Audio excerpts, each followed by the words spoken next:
ఆధ్యాత్మిక విశేషాలకి స్వాగతం సుస్వాగతం. ఈరోజు మళ్ళీ అద్భుతమైన పరమానందమైన కథతో మళ్ళీ నేను మీ ముందుకు వస్తున్నాను.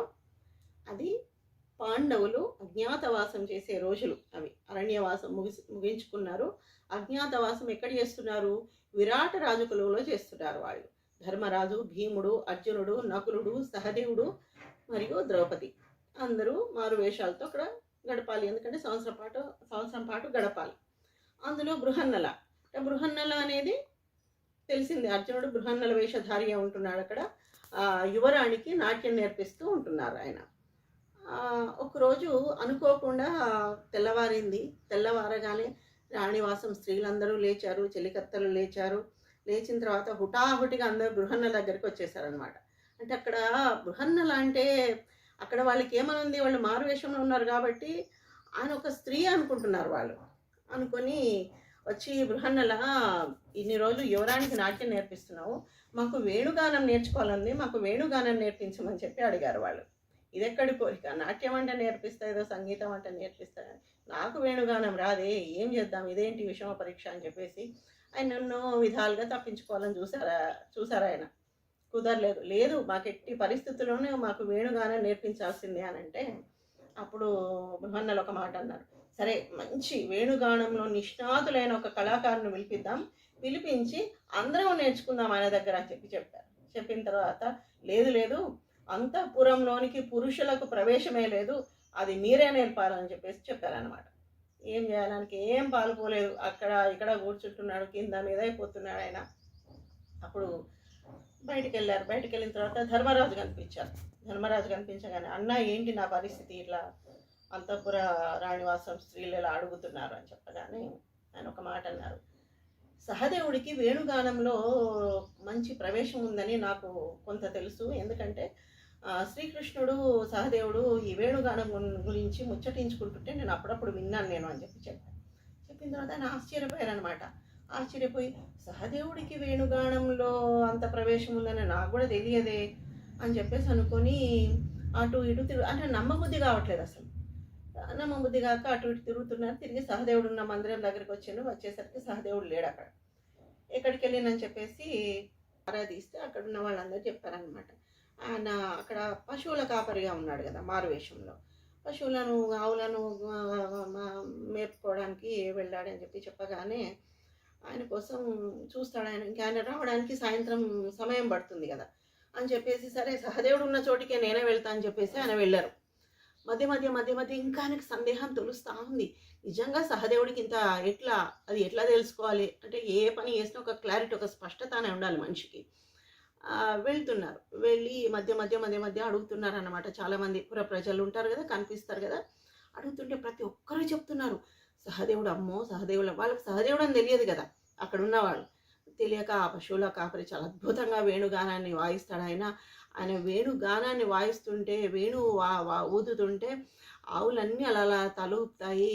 పక్షులు, పామరులు, అసలు వీళ్ళు వాళ్ళని ఏం లేదు, పశువులు, పామరులు, పక్షులు ప్రతి ఒక్కరూ ఆనందంతో తన్మయంతో ఓరలాడుతారని చెప్తుంటే ఆయనకి ఇంకా నమ్మబుద్ధి కావట్లేదు. ఎందుకంటే ఆయన ఇప్పుడు వినలేదు.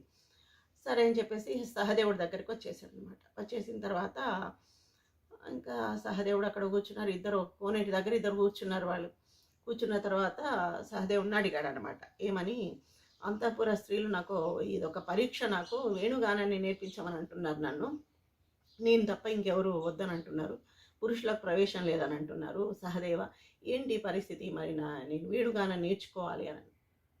సరే నేర్చుకోమని ఆయన చిరునవ్వుతోని తల ఊపింది.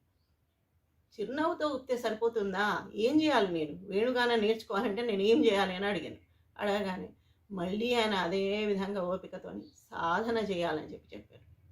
సాధన చేయాలా, ఎలా, ఇది నా ప్రతిభా పాట, వాళ్ళకి ఇది ఒక పరీక్ష, నాకు ఎట్లా చేయాలి, ఆయనకు చిరాకు వస్తుంది. చిరాకు అనేది మనిషికి రాకూడదని అందుకే అంటారు. చిరాకు వస్తుంది ఆయనకి. చిరాకు వచ్చిన తర్వాత ఇలా చెప్పు ఏం చేయాలంటే, అదే చెప్తున్నా కదా నేను, సాధన చేయాలని మళ్ళీ అదే పదం చెప్పాను. అదే పనిగా చెప్పేసరికి, అంటే మనుషులైనా అంతే, మనలో ఉన్న లోపాలని మనం పరీక్షించుకుంటే, ప్రశ్నించుకుంటే తప్ప తెలియదు. ఆయన అరివీర భయంకరుడు అర్జునుడు ఒక బృహన్నల వేషంలో కష్టకాలంలో ఉన్నారు. తమ్ముడైనా సరే ఒక 2, 3 సార్లు అడిగారు. ఒకసారి అహం అడ్డం వచ్చింది. నా అంతటి వాడికి ఏంటి ఇదే పరీక్ష అని చెప్పేసి. అయినా తనలో తనే మథనం అన్నమాట.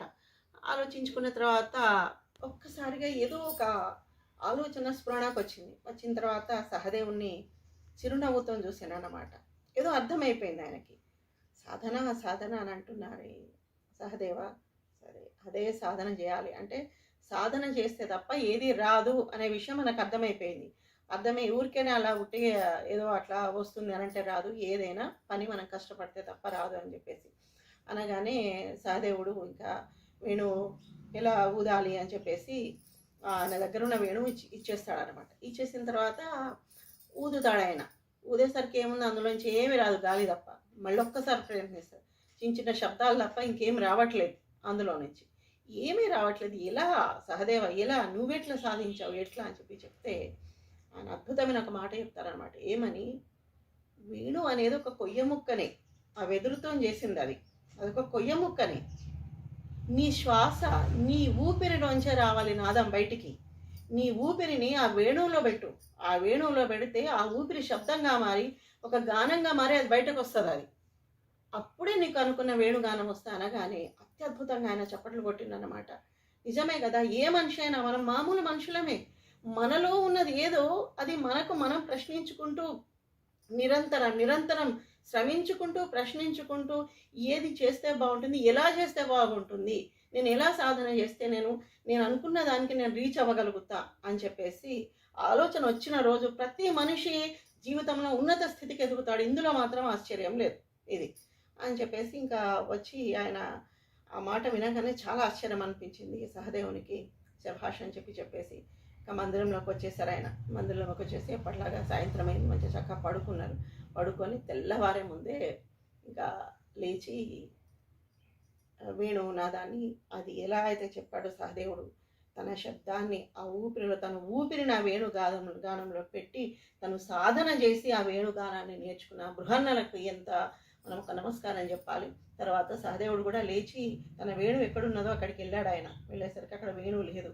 లేకపోయేసరికి ఆయన ఒక నవ్వు నవ్వుకున్నారు. అంటే దాని అర్థం ఏంటి, అన్నయ్య ఈ వేణువు నా దగ్గర ఉన్న వేణువుని తీసుకెళ్ళాడా అని చెప్పేసి అనుకొని సరే అని చెప్పేసి మళ్ళీ ఇప్పుడు లేదు కదా అని చెప్పేసి ఆయన ఆగిపోలేదు.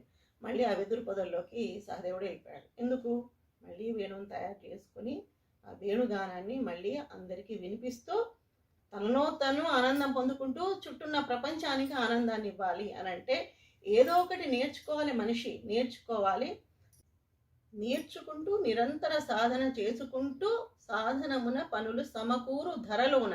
ధర అంటే భూమి. సాధన లేని ఏ పని కూడా సాధ్యం కాదు. ఎన్ని ఒడిదుడుకులైనా ఎప్పటికొస్తుందో తెలియదు నీకు విజయం.